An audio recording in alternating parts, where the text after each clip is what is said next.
Today's guest conversation is with Willie Schwanke, former right-handed pitcher for the Wichita State Shockers, and he was a Milwaukee Brewers draft pick. Here's episode 59 of the Baseball Forward podcast. Willie Schwanke, I also should say you are the son of Mr. Jim and Miss Stephanie Schwanke. How you doing today, man? I'm good. How are you, Ross? Thanks for having me, man. You bet. You bet. I was excited to talk to you. Just for the simple reason, man, what you got going on right now is really cool. And I don't want to butcher this up, but Willie, you've got such a great baseball resume. You went to Arkansas, Grayson, Wichita State. You were a hitter, you were a pitcher. You were drafted by the Brewers. I was too. Yep. But now, dude, you're a videographer. You do content creation for Wichita State University Athletics. Did I get that right? Yeah. Basically, I do all the photo and video for all of our sports teams, not just baseball, but men's basketball. Basically, every sport that we have our hands on. So helping them out in the content creation world, that's always been a hobby of mine, even when I was playing, doing the fishing and outdoor stuff. And then just that hobby kind of turned into a full-time job opportunity that I took a chance with. And here I am 5 years later down the road, still doing it. Man, that's crazy. And it's so cool because I see all the Wichita State stuff and I'm like, man, so I'm curious, content creation, like what goes in? Did you get a degree? What was your degree in from Wichita State? And was this something that you knew you were going to do? Like, how'd that work out for you? No. So basically all my degrees were towards coaching. I got a bachelor's and master's in sport management, associates in psychology, and just imagine myself being like my dad, just following in his footsteps and coaching and stuff like that. And then when I was a volunteer assistant here at Wichita State for 2 years, they went a different route and with the coaching aspect. And at the time, the new hire, Coach Eric Wedge, wanted me to stay on board, gave me the opportunity to stay on board. I don't know how if you knew it back in the day as a volunteer, really couldn't get paid as a full-time employee. I had to get money through camps and stuff like that. So I just basically had to make a life decision on whether or not to continue that path or to take that opportunity that I was given with content creation and just went that route.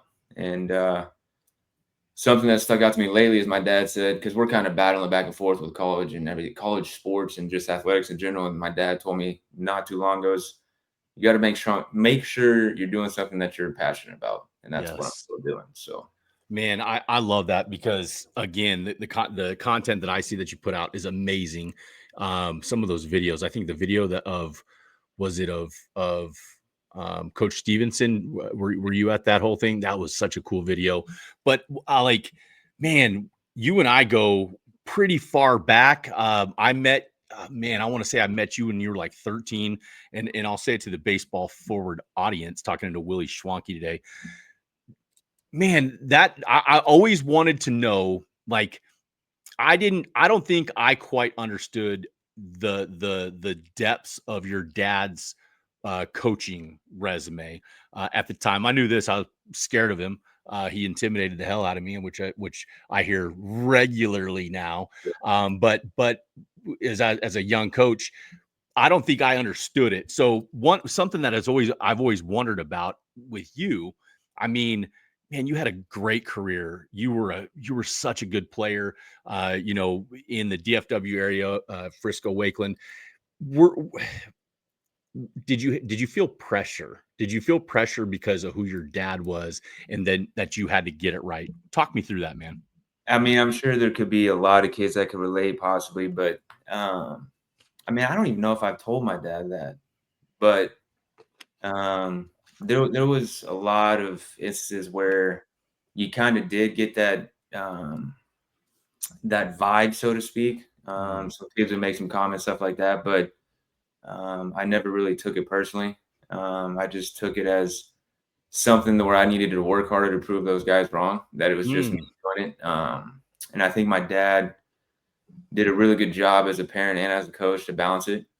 And I got off the phone with my mom before we hopped on here because I wanted to hear the story about Tim Lanier during the College World Series about my mom told my dad, hey, you need to fix Tim. He's struggling at the College World Series. Like he's Wow. not doing good or whatever. And my dad basically told my mom, Stephanie, no, if he wants my help, he'll come and ask me for it. And I've taught him everything that he needs to know. If he's struggling, he'll come to me and do it. And I think that's what my dad did with me is that, he gave me all the skills, all the things to work on and stuff. And then he kind of let me just roll with it. And that's kind of where this self-motivation and situations like you're talking about right now, that kind of came out in the forefront. Yeah, man. It's special. It's a special dynamic, and the more involved I become with him and this baseball forward stuff, and then just, I mean, we have so many conversations almost daily at this point. I feel honored to get to just kind of hear all of it. I feel like I'm learning baseball all over again with Coach Ward and your dad, but it's a baseball of the past that I kind of miss. Like me growing up, baseball was, man, it was old school. It was hard nose, sliding in, breaking up double plays, throwing at guys and stuff like that. I'm curious, your mom has to be a saint, Miss Stephanie. So I want to know the dynamic between what her personality was like with your dad. Did you guys was it always baseball? Were you guys always going somewhere? Talk me through kind of the relationship you had with your mom growing up. I mean, definition of a baseball family. And I think even my sister's kind of going right through it right now with my nephews and stuff like that. But Yeah. we were always going somewhere. We were always doing something in regards to baseball. I think my dad tells the story too of like she was kind of the one that kind of just let me learn how to swing a bat. She would blow bubbles and I'd swing a wiffle ball bat, stuff like that. She'd help put the tees together back in Baton Rouge and stuff like that. But she just wanted me to enjoy it, and she would literally do anything for me to just chase my dreams. And I think that's something that when you're a kid you might take for granted, but now when you kind of can sit back and really realize what they did for you is something that hopefully I get to do one day as a father too. So, or a parent, so to speak. Yeah, man. And speaking of Mr. Willie Schwanke, you're getting married. Like you're getting married pretty soon, right? August 9th. Yep. Oh, how we feeling about that? What's the lucky lady's name? Reagan. Reagan. Yep. Reagan was up. Okay, so you guys are getting you're getting married August 9th. Yeah. She's an athlete too. Yeah, she played volleyball here at Wichita State. Oh yes. Oh, very, very smart on your part. Okay, so getting married August 9th. You guys getting married in Wichita or what? No, Jackson Hole, Wyoming. Oh, whoa. Holy buckets. Why Jackson Hole? I love that area. Like you said, it's a bucket list trip for us. Bucket list trip for a lot of our family members, including my dad, my mom, uncle. Don't know about my sister, my brother-in-law, but just all encompassing, all for one type trip. And it's coming together. It's not fully done yet, but it's going to be so amazing, man. All right. So you got to tell me, you're a pretty laid back dude. Easy come, easy go. Is Reagan the same as you, or is she like the bridezilla? Like what does that look like? Are you guys both kind of just chill or what? No, I wouldn't say she's a bridezilla, but I can tell you she knows what she wants when it comes to her wedding and stuff.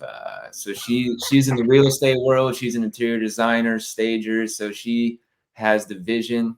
She's got the Pinterest boards, and I just say, whatever you want, let's make it happen as much as we can, obviously. But that's smart, dude. That's smart. That's the way to go. And I'm sure your dad tells you the same. Yes, honey. Yes, I'm good with whatever. That's a good way to go. Okay, August 9th, man. Congratulations on that. All right. So in Wichita right now, working for the Wichita State Athletic Department, content creation. What does the future look like for you? I mean, does the creative mind always work? And are you always thinking of the next project? What are you thinking kind of down the line? Do you miss baseball? I do miss baseball. I do miss the aspect of honestly just putting a uniform on. Even from a coaching standpoint, I think that's something that is very missed some days, more days than not. But for me right now, just kind of staying in that world of content creation, whether it's doing a lot more freelance, staying in college athletics, kind of branching out. We've developed, when I first started, it was just me and one other guy, my former boss at the time when I first broke into it. And now we've developed having 2 to 3 full-timers and eight student interns. So that just goes to show the importance of what it is that kind of we do. We have our hands on everything, whether it's from, the games, the recruiting, as you know, is massive now. And just for me, it was just being able to stay involved in sports. And when I was playing here, we didn't have anything of that magnitude. So being able to keep these memories for these kids, that's just something that's cool to me.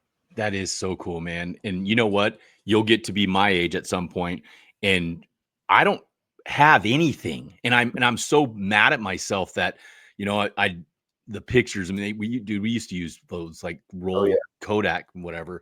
But I remember just not keeping jerseys and be like, I'm going to the next stage. I'm good. And then all of a sudden it's over, and you're like, dang, I should have kept some of that stuff.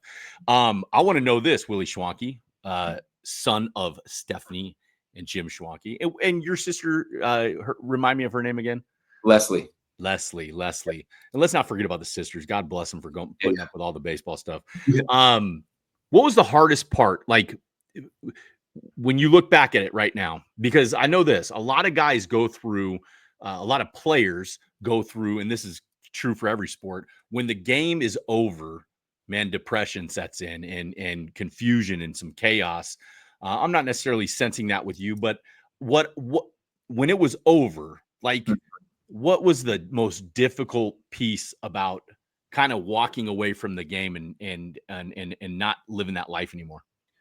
Well, I think so. I watch all you guys' podcasts, and I think preach. Yeah.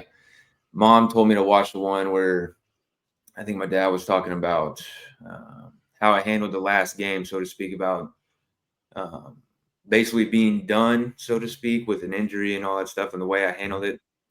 And to be honest, I think he actually hit the nail on the head on that. I think he was more emotional than I was. Wow. And I think just the fact of my junior year when I first got hurt, it was a little weird for me. But I didn't lose a year of eligibility, so I was kind of okay in the head. And then the second year when it followed up again, that's kind of where reality set in for me. But I took it with a grain of salt. I had one or two ways to look at it. It could have been negative, could have been down in the dumps, so to speak. But you've had Coach Butler on here before. Funny story about him. He gave me, the second year I got hurt, so my fifth year, he asked if I wanted to hit. And I haven't hit in 2 years. I haven't picked up a bat in 2 years. Wow. And he basically asked if I want to hit. I said, heck yeah, man. Give me a week. Well, he gave me 3 to 4 days of swinging and threw me in the 5-hole against Oklahoma State. Let's go. So, and I vividly remember taking a 0-2, 1-2 fastball right down the middle at 95, my first at bat in 2 years. I'm walking back. I'm like, this ain't going to work anymore. It's like, that looks like 100. But it's not fun. It's not fun, man. It wasn't time, but I went 1 for 4 that game. I was proud of myself. But just handling that and giving me the ability to do something, stay involved with the team, definitely was a different sense of walking away from me. Come to reality talk, so to speak, from me. And that was cool. Yeah. Talking with Willie Schwanke on episode 59 of the Baseball Forward podcast today. Appreciate you listening to the show, man. I know that's it's probably a son duty that you got to check off each week, but hopefully the content is good. I want to know I want to talk like highlights. I remember a play, and I go back in my head, and I can't give you exact details, but I remember a play that I saw you make, and I was like, this kid's real. And I want to say it was, maybe it was at Parrish. You were playing third base. You had a dope running around second. You were playing third base, little dribbler up the line, bare hand, and you knew you didn't have a throw across the diamond, but you arm faked and backdoor a guy. I was like, that's special. That's special type of stuff. So when you think of your career and your highlights, I mean, what stands out? I mean, dude, you were at Arkansas, you went to Grayson, you were at Wichita State, you were all everything in at Frisco, Wakeland. What do you remember? Do you remember the playing? Do you remember the teammates? What do you remember? Man, I mean, I remember everything I can remember at least one thing from every level. Let's go. If we're going Wakeland, I could talk about the teammates all day. I mean, I still think those are still some of my lifelong friends. One of them. Who are those guys? Who are those guys? So like Sean McCracken, good dude. Hayden Nixon. Yeah. Seth Mullis, Ryan O'Hearn, still with the Orioles in Baltimore, hitting the 4-hole. Absolutely killing it this year, which is crazy. I'm trying to think if there's anybody else. We had the Swanner brothers. I mean, we were pretty stacked, I'm not gonna lie. Yeah, but you were. Just those type of memories, making it to state. And obviously, I mean, you've had Coach Rose on. So I mean, living legend in Texas high school baseball. Yeah, he is. So being able to experience that whole career with him and stuff, and it's pretty cool. But going to state is one of those things. And then, you know, just I remember, just as you were saying, the old type of playing days, like the talking with other teams and stuff like that, playing hard, sliding hard, all that stuff. That's the stuff I remember. I mean, we I don't know if I can talk, but we had a pregame fight against our crosstown rival. With Who is that? Frisco Centennial. Let's go talk about it. This is the Baseball Forward podcast, baby. We talk about whatever we want. I was gonna sprinkle it and see if I can work it in, but we can talk about it. But I was starting that game, and at the time it was our rival, Austin Schatz. There was another guy, I can't remember. He played at SFA, but I was pitching that game, and as always, when you're starting, you go to the far end of the pole. You know, we did a circle stretch in center field. So we waited until they were done. Then we went out there and stretched. We led our stretches, you know, as I watched, that is, in my opinion. But we're doing our stretches, and then they started throwing balls over their heads on purpose to try and hit our guys who were out there stretching. Come on, gosh. I started running back after we were done at the pole, and I just vividly remember looking back, and Schatz and Hayden Nixon were just going at it, like face to face. You know, Hayden's about head and shoulders taller than Schatz. And I just remember somebody being flipped up on their back like a Randy Orton RKO. Wow. And then it was just on. Rose was in the middle trying to get shots. I was trying to pull Hayden off. One of our assistants got punched in the face on accident. Let's go. And then we ended up playing the game. They got tossed before the game even started. But then, it was rowdy. Dude, that's the fun stuff. Yes. I missed that. Can we not have more fights in baseball? Like, respectfully, I'm all about the fights. Talking with Willie Schwanke on episode 59 of the Baseball Forward podcast. Do you, man, you brought up some dudes that I remember. Hayden Nixon, man, he lefty. I love that dude. You said they're still friends. Are you have guys coming in your wedding? Do you see them when you come back to Frisco? Like, is it because this is what I remember all vividly. I had somebody asked me a long time ago, said, Ross, what do you miss most about baseball? Or what was one of your biggest regrets? And one of my biggest regrets was walking away in year 2 of pro ball, not because of what could have been, but it was because of the relationships maybe that I missed out on. They're so special, dude. Like the relationships you make in baseball will propel you the rest of your life.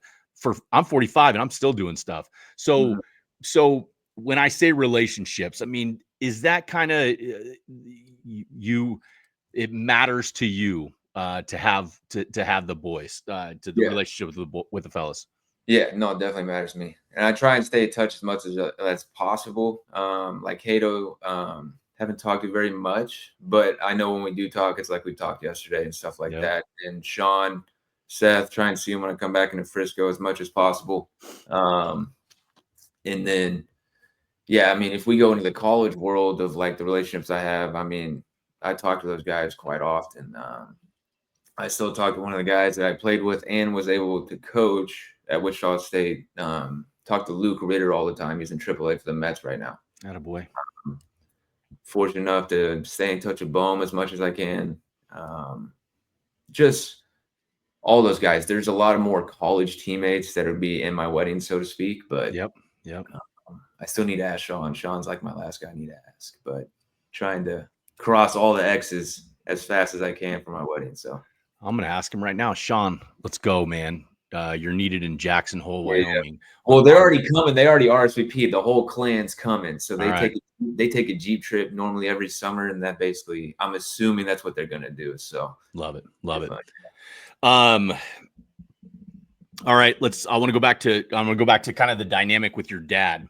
What do you think your dad, and then we'll go, I want to go with your dad. What do you think your dad instilled in you the most as a man? Like, what do you feel like he kind of programmed into your head that just kind of hardwired at this point? I think work ethic. I think having the right attitude towards certain things, being self-motivated, stuff like that. And really what I was fortunate enough to coach for 2 years, like I keep saying, but Yep. the way I tried to be as a coach is something that my dad was for me. And I think that's where probably the biggest thing. And then there's certain situations in life where I think I do what my dad would do type thing. Yeah. It's fun to watch. It's fun to hear him say, "Oh, Willie's calling." I know this. If I'm ever with Willie's dad, Jim, dude, if he calls, he's never missing a call, and that's special, man. And I would imagine this is the same for your mom. So, what about your mom? What did your mom instill in you? Like, what traits did you take from her, you think? Oh man, treating people the right way. I would definitely say self-motivation, maybe even more than my dad, in regards of being a hard worker, working the right way, no matter what the situation is, no matter what the day's like, loving people, definitely. I mean, she was the caregiver. She was, and just going out of your way for people, trying to do it one thing a day that's nice for somebody maybe that you don't know. Love that. She is the ultimate people pleaser. She'll go out her way for anything and anybody. And that's just, she's a great mom, and she's a great grandma for my sister's kiddos. And I'm sure she can't wait to, hopefully, if we're lucky enough to have some more grandkids. She's amazing. Let's go. Let's make sure we give Willie and Reagan a little time. Yeah. Stephanie and Jim, let them be newlyweds before we start talking about these grandkids. I straight up, dude. I hosted, oh gosh, what was his name? Jared. I hosted some guys on your team one summer, and I was out. Okay. I remember you guys came over. There were like 3 guys that stayed in my house, and I really wasn't there much. I need to know this, Willie Schwanke. Did they play beer pong in my garage? Yes or no? Oh man, I know they did. Do you know the names? The dude from New Mexico, Jared. Oh, Jared Meek. Yes, Meek. That's a strong possibility. Yep. Yeah. So strong. I want to know: did you see it with your eyeballs? Was there beer pong being played at my house? Not all right. No. For the record, I think when he was with me, we went fishing more oftentimes than not. So I don't remember that. So Willie played on a 17 or 18-year-old team, DBAT team here in Dallas, and I hosted a couple kids because I had a house and nobody to live with except a dog. I came home from, gosh, where was I? I was on a trip. I got home at like midnight. My flight got in late. I'm tired. I'm hungry. I had just stockpiled my freezer with like $350 of meat. I walk into the kitchen. It's about midnight, and I slip. I almost like eat it. And I'm like, why is there a big puddle of water on the ground? My freezer was left open too. And I wanted to jump somebody, and Meek had already left. But I was like, these kids, and I remember staying with host dads and just, no harm intended, but I was like, all that meat right down the drain. That is a memory I have that kind of sort of involves you talking. Yeah, Meek was a good dude, but hey, they were getting after it, and you know what? I probably would have done the same back in the day. Talking with Willie Schwanke on the Baseball Forward Podcast, episode 59. Baseball Forward. Our motto is elevating the next generation. I think, man, you have a lot to offer the game still in whatever ways you want to offer the game, or offer assistance. So elevating the next generation of baseball players and coaches. Are there things out there that when you look back at your career that you wish you would have done differently? And you if you were talking to like a young group of players right now, what do you wish you knew then? What maybe you know now about baseball just in general? Man, yeah, that is a tough question. I mean, the one thing I think about too is like these kids just getting out there and playing is a huge thing.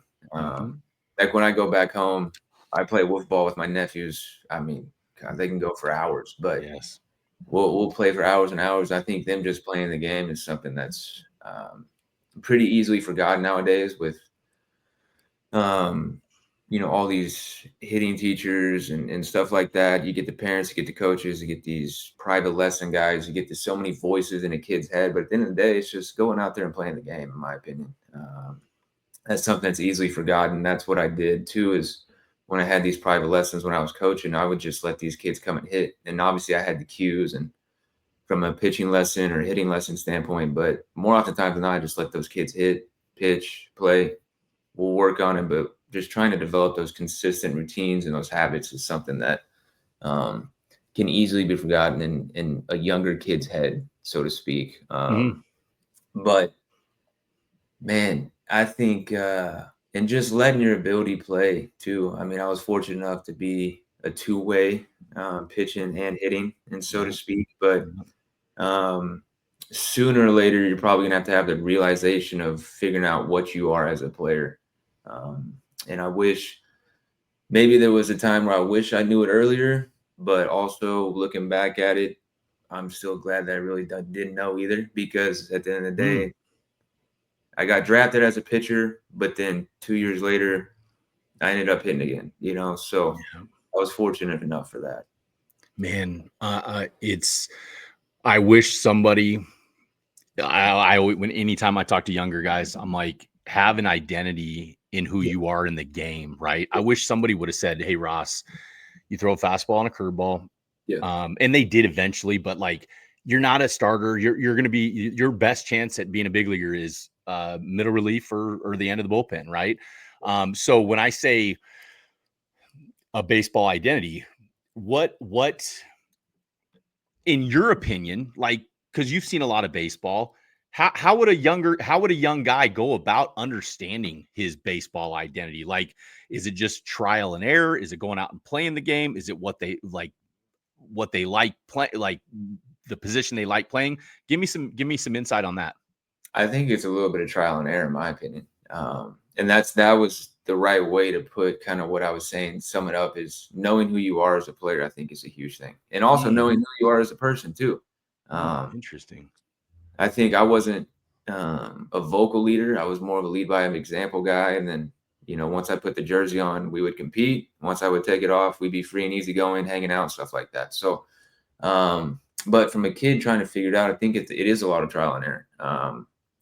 I mean, I played second, I played short, I played third, and kind of realized that I wasn't the most reactionary player, didn't have the quickest feet, didn't have the best hands, so to speak, but I had good arm strength. Third base was the move. Wasn't as fast either. And then as a pitcher, I didn't have the most velo. I'm not a guy throwing 100 like you see every day now. But what I could do is I could sink, I could control the zone. And that's kind of where I realized my most effective thing was getting ahead with the first pitch strike. And being able to control the zone and get early contact, let the defense work behind me. And that's kind of the way I implemented my whole college pitching career, so to speak.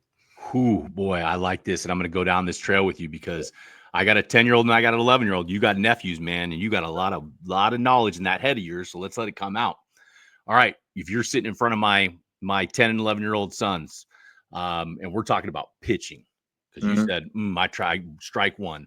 Yep. The Willie Schwanke philosophy of pitching to these young guys coming up. Give it to me.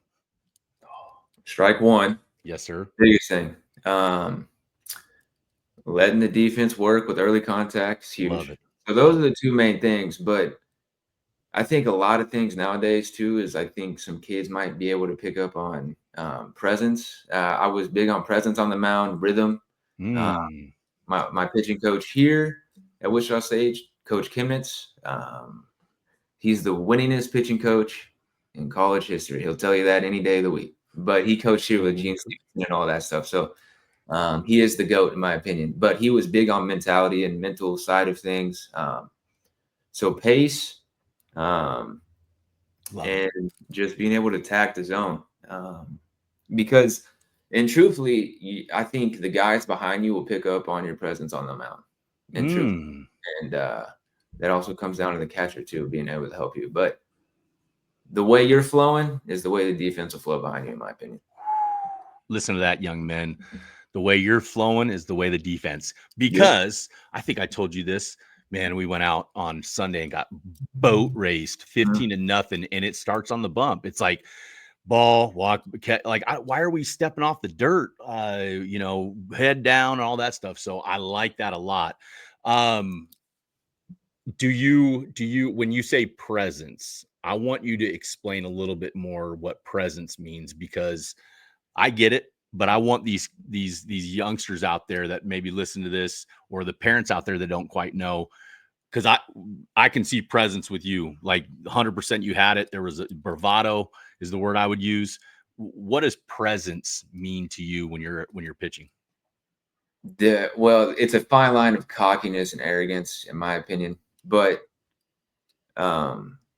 just believing in yourself and just being the ultimate competitor. I mean, I really feel like if I was throwing, you weren't going to beat me. Whether I had my good stuff or not, you might get a hit, you might get a double, your team might get a walk. Doesn't matter, you're not going to score. And if my guys made an error or something unfortunate happens, it's all right, you pick them up, stuff like that. But just being the ultimate competitor, I think that was something that was instilled by my dad and mom, both of them, half and half, easy. And breezy. Leslie. Yes, and Leslie. Yeah, too. But just that type of persona on the mound is, I think, something that, even Coach Rose, Coach Butler, Kimnitz, Coach Hart, all the guys you've pretty much had on here, so to speak, they can attest to that, I don't think, no one didn't doubt that I believed I was going to beat you if I was pitching against you. I agree with that, and I witnessed it. You said ultimate competitor. For me, how I would describe you is ultimate teammate. Ultimate teammate. Just you guys listen to the things that he's talking about. Like, what triggers my mind is team first. I'm going to do whatever it takes to win. Like, there's something to be said about a guy that puts other people first, his teammates first. He serves his teammates, because there's so many guys out there in the game now that put themselves above the team. So as it relates to putting the team first, how important was that to you as a player? Did it drive you? Was it a motivator? It made you want to do good? Because you were selfless. You put the other guys first. Why was that so important to you as a baseball player? You love the question. I just think I knew that if we all weren't clicking, then we weren't going to click at all. And I think I mentioned it before. I wasn't a vocal person on the field. I was more of a lead by example guy. And I was able to take some of those guys under my wing, and they kind of just trickled off. And that's just something that, I mean, I would stick up for my guys any day of the week, no matter what. So that was kind of the way I looked at it, especially in high school. And JUCO, nobody was getting past anything. But Love it. It was fun. I mean, if I was being selfish, then there was nothing that was going to come out of it. I always tell the young guys, like, if you're selfish, you don't get forgiveness. You don't get grace from your teammates, man. They don't want to be around you. And I'm like, nobody wants that.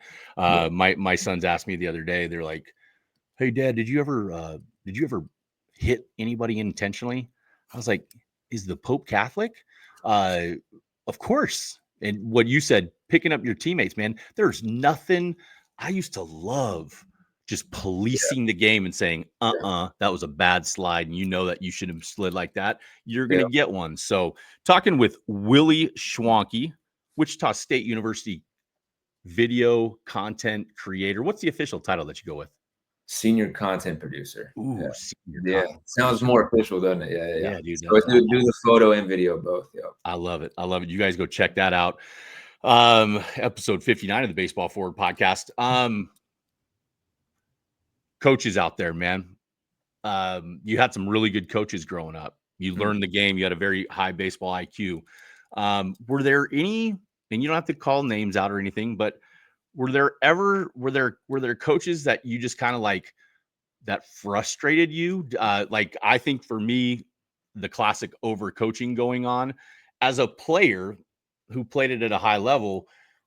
Were there any coaches that frustrated you? And if so, what did you do to work through that? To be honest with you, I really couldn't think of any, to be honest with you. I was pretty fortunate, but also, as a player, even if something were to frustrate me from a constructive criticism standpoint, I felt like that's kind of also my dad, too, is being able to handle it the right way. Whether you might agree with it or not, I feel like a lot of players can not agree fully with what a coach does to you, but you have to take it and you have to accept it and you work with it, and whether or not you go about it, but you have to be able to respect him or her and just be able to move on. And I think that's where I don't really feel I ever got frustrated, so to speak. Very fortunate for sure in that regard. You remember old Brett McCabe, correct? Oh yeah. What did Coach McCabe's role? What role did he have in your development? Oh my gosh, that was the old clique of guys that just ran through select baseball, man. He just helped develop everything, every skill set, letting us play, enjoying the game. And I think he just let our skill set show and just practice reps all the time, man. That's all it was. And it was just, I miss those days. Man, it was so much fun. It was fun. It was fun watching you guys. When I say the happiest moment of your baseball life, what comes to mind? Oh, man, there's a lot. Just start ripping them, because hey, this is for I want people want to listen to good things, and this is good for you guys to have this on file so you can flip it back on someday. Yeah. What happiest times in your life on a baseball field were what? I'd say Wakeland, going to state. Yes, sir. All the rivalries we had with Highland Park in round 3 of the Texas playoffs. Beating Rockwall Heath when they were the #1 team in the country. Arkansas, obviously going there, hitting my first home run there. That was amazing. Still remember that. That's legit. Grayson, just being able to be back with some of my old teammates. I think that was just a full circle moment for me. And then developing the love of the game again, too, going back to JUCO and playing both pitching and hitting. And then Wichita State, obviously going against Dylan Tate. He was the number 3 pick that year, going toe-to-toe with him on the mound. And then going CG against TCU. Ooh, you threw a CG against TCU. Got the loss, though. How the heck did I not know you were throwing that? Well, good job. Yeah, appreciate it. Yeah, got the loss. That's when I was going against Luke and Baker at the time too. So that was a fun little mix up with that. Is Luke and Baker, I feel like I saw him. Is he still playing with the Cardinals? Yeah, he's still playing. Dude swung a freaking street pole for a stick. Yeah. And Dylan Tate's still playing. He's still pitching. I think for the Orioles. Could be wrong. What's But the best your eyeballs? What's the best your eyeballs has ever seen on a baseball field where you're like, dang, that dude's good? oof. Because you've seen some good ones. Oh, Hearn, he's got to be up there at this point. Oh, Hearn's up there, yes, no doubt. But in high school, it just wasn't the same. But then he went to Sam Houston and put on some strength and stuff like that. And he came back, and I worked out with him in the offseason and stuff and just got to hang out with him a little bit. But once he went there, it was just a different type. But I'm going to be honest with you, Alec Boehm, Ooh, different breed. really? What made him so good, Willie? Well, 6'5" and having the arms and the legs of a giraffe is a blessing. But he's just, his vision is superb. I think they did a test on him where it was just above, if that makes sense. His vision, eyesight, stuff like that. But just bat to ball skills, I think that's just crazy to me. And being able to see that every day. Like every morning when I was a volunteer, I would hit with Luke Ritter, Alec Boehm, and Noah Croft every single morning. I would throw to them, flip to them. They do their routine.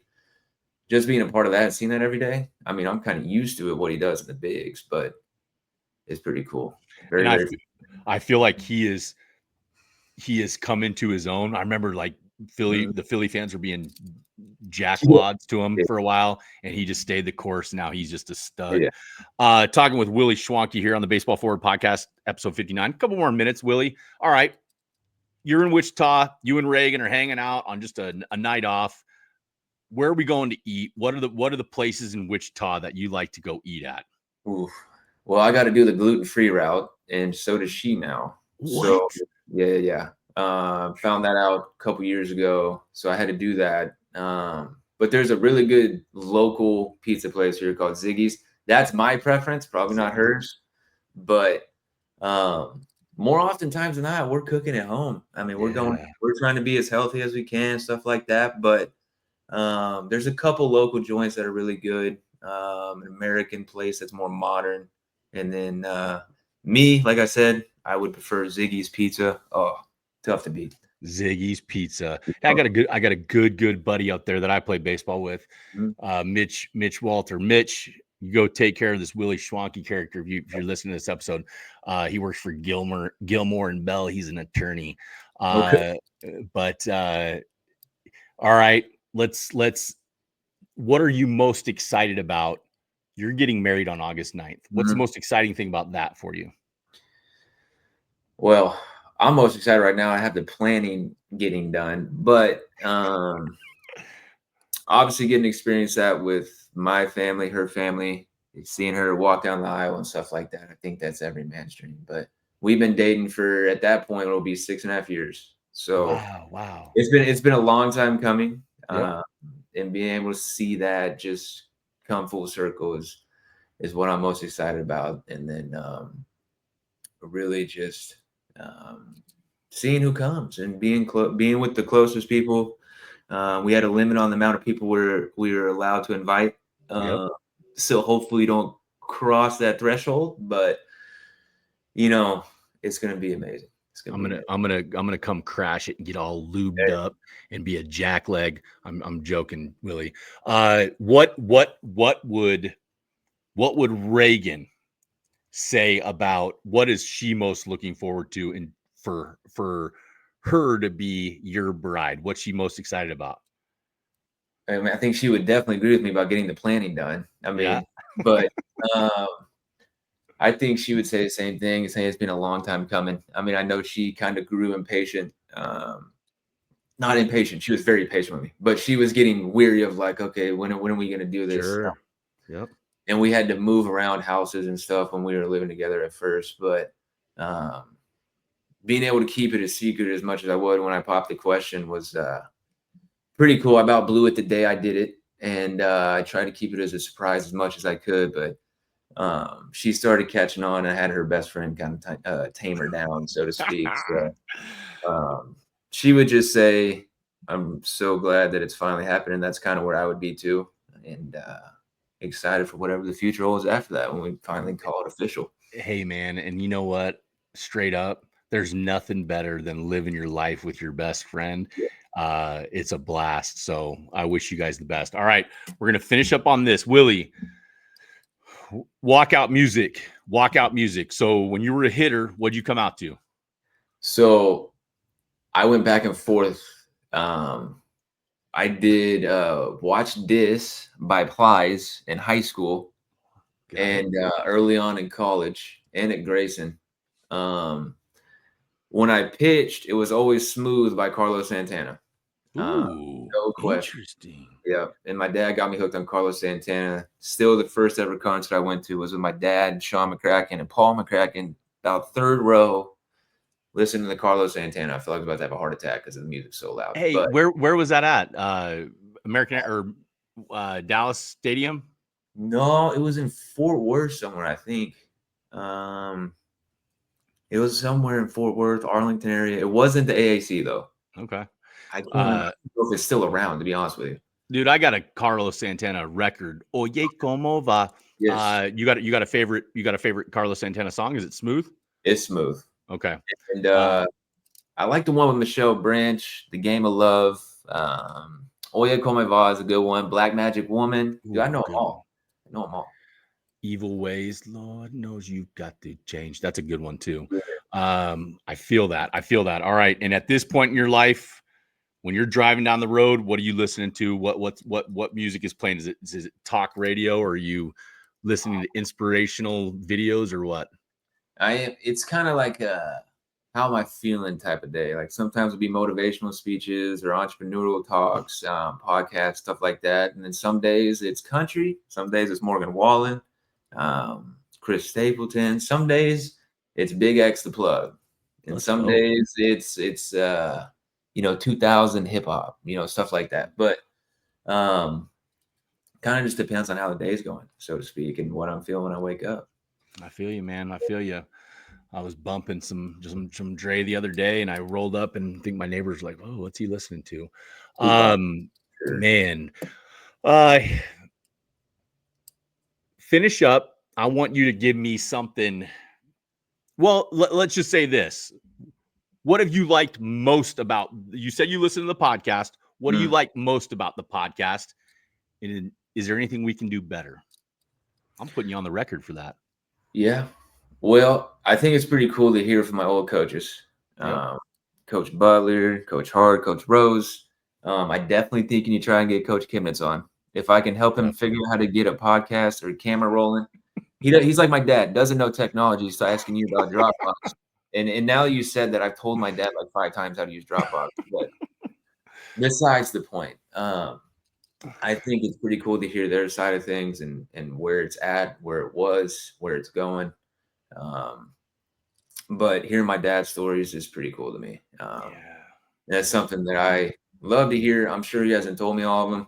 And then obviously Coach Ward, when he talks about hitting, I feel like I've learned something new every day. And then I'm like, it takes me a minute to comprehend what he's saying. And then I'm like, I think I know what he's talking when he comes to that point. But I really don't think there's anything you can do better. I just think passing the knowledge of, every single coach you've talked to, player you've talked to, I think it speaks volumes to where this could go and where it's at right now. Awesome. Well, you're part of it, my friend. It's cool to watch you do your thing. It's cool to watch a guy that was a very, very good baseball player at a very high level transition into the business world, the content creation stuff. It was your choice, man. I tip my cap to you, and I'm pulling for you. I'm pulling for you and Reagan. And why don't you finish up with a couple of words, and I'll clean it up on the back end, and we'll finish the show. Well, I mean, that's your dad right there. Well, yeah, I'm trying to figure out. How would you like for me to wrap it up is the question. I'll tell you this. If you have to give me one tagline question to sum it all up. My dad is good at speaking from the hip. I mean, he'll do his pan the room talks with his hands. That's not me. You know what's? I'll say this. I'll just let you know. Yeah. Listening, what your dad and I talk about and what I'm able to give to my boys, dude, I can't put a price tag on that. It's unbelievable how much respect I have for your dad, for Coach Ward. This stuff is amazing. So know that your family, man, you guys are lifted up, you're loved. And just say this, give me your favorite memory as a kid with your mom and your dad and your sister, whatever comes to mind. Greatest memory of your family, and then we're done. Oh man, driving down the road, driving. What kind of cars did you guys drive? Give me something. Oh man, I don't even remember. I know my mom had a Nissan Xterra. I know my dad had an Explorer. I know my dad also had a Lexus, a Volvo. But yeah, driving to all those select tournaments, even the Texas Thunder days when we first moved to Texas, and having my grandma and grandpa come there. My grandma was a big hobbyist, so to speak. I would call her that. She was amazing with a paintbrush, amazing like making custom stitching and stuff. She would make us wristbands and stuff for tournaments. I still remember those days. Those are my favorite early childhood memories. But playing catch with my dad out in the front yard, something I'll never forget. Still have the Rawlings glove. It says Willie Schwanke on the side, stuff like that. Wow. And my mom keeps a lot of things, a lot of keepsakes. And looking back at those old bats, as a kid, my first ever bat we still have. So that's pretty cool. First metal bat. But if I'm able to be anything that they were as a parent, at least half of it, I think I'll be a pretty good parent when it comes to experiencing sports and in life in general. So hopefully I'm able to pass some of that down. And like, as you're saying, give some of the knowledge that my dad has spread across as many people as he could so far. And to me, passing it down and then having me be able to pass it down, that'd be awesome. Well, we already know that you and Reagan at some point are going to have a first rounder, so we know that's going to happen. So, Willie Schwanke, man, congratulations on the upcoming nuptials, August 9th. It's a pleasure seeing you. Enjoyed the conversation, my friend, and we'll see you soon. Okay. Yes, sir. Appreciate it. Baseball Forward Podcast, episode 59. See you guys.